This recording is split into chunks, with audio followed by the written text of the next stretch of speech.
பௌர்ணமி திதி வர வரைக்கும் என்னால காத்துட்டு இருக்க முடியாது. அதுக்குள்ள நான் என்னோட லட்சியத்தை சீக்கிரமா அடைஞ்சே தீரணும். இங்க இருக்கிற ஒவ்வொரு நிமிஷத்தையும் என்னோட லட்சியத்தை அடையறதுக்காக பயன்படுத்திக்கிட்டே இருக்கணும். நாளைக்கு தேய்பிற திதியே. இந்த திதியில தான் வானத்துல 3 ராஜ நட்சத்திரங்களின் வரிசையில 4வதா அருந்ததி நட்சத்திரம் உதிக்கிற நாள். அசோக்கோட சேர்றதுக்கு இதை விட விசேஷமான நாள் கிடைக்காது. நாளைக்கே நான் அசோக்கோட உயிரோட உயிரா உடலோட உடலா கலக்க போறேன். அதுக்கான வேலைகளை இப்பவே ஆரம்பிக்கணும். ஒரு நிமிஷம் கூட தாமதிக்க கூடாது.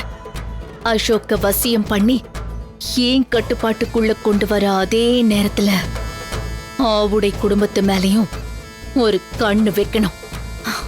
அவங்க பண்ண தப்பாலதான் நான் அசோக்க அடைய முடியாம போயிடுச்சு. இங்க பாருங்க,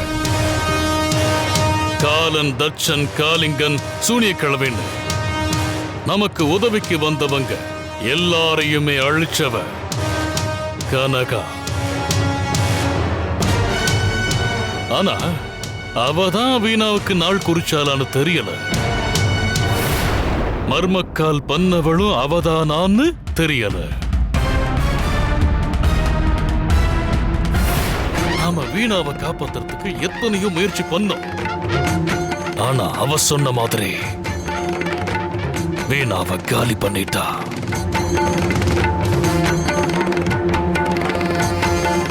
நந்தினி இது இதோட நிக்க போறதில்லன்னு சொன்னா அவ சொன்னதுலதான் ஒரு சந்தேகம்.